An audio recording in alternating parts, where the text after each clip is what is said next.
सरसों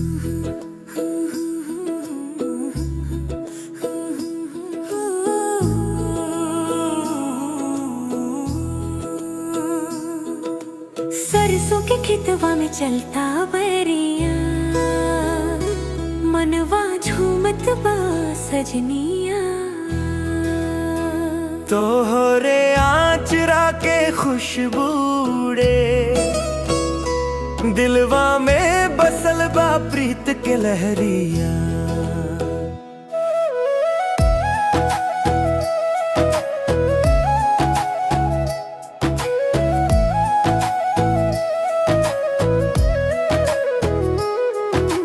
पग पग चूमे धरती तोहरे, हंसी तोहार लागे गगरिया भरे। नजर तोहार जैसे रोशनी, दिल में बहे नहके नदियाँ। डोलत डोलत तोहर गहना, लहराए बाल जैसे सावन देना।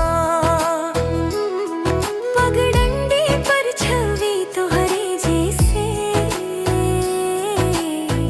दिलवा बोले ए रानी तू ही सपना। सरसों के खेतवा में चलता बैरिया, मनवा झूमत बा सजनिया। तोहरे आचरा के खुशबूड़े, दिलवा में बसल बा प्रीत के लहरिया।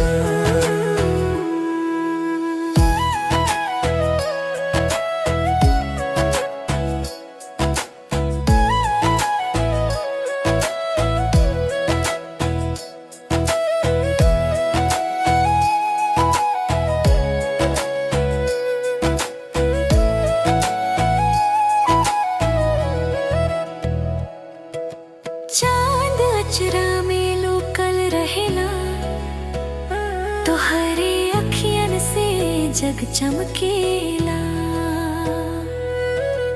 बैरिया बोले धीरे धीरे, नाम तोहार गुनगुनावे प्यारे। अचरा तोहार पवन उड़ावे, खुशबू तोहर मनवा बहकावे। पियवा कहे अब ना जादू,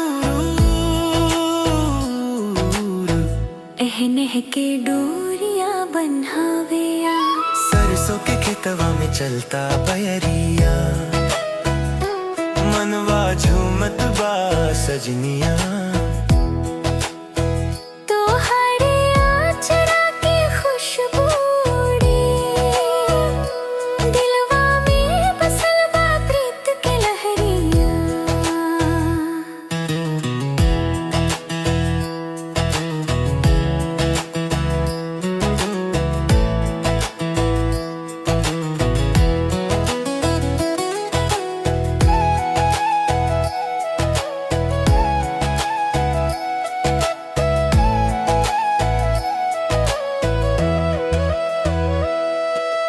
चिड़ै चहके गावे तोहर नाम, फूल मुस्काए बने गुलाब के काम। एह धूप में तू बादल जैसन, तोहर बिना लागे सुना गाँव। रवा बिना लागे सुना हरियरी, रवा साथ लागे हो दुनिया सुनहरी। एहनेह के ना कोई सिवा,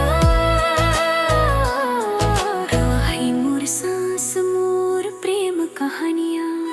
सरसों के खेतवा में चलता बैरिया, मनवा झूमत बा सजनिया।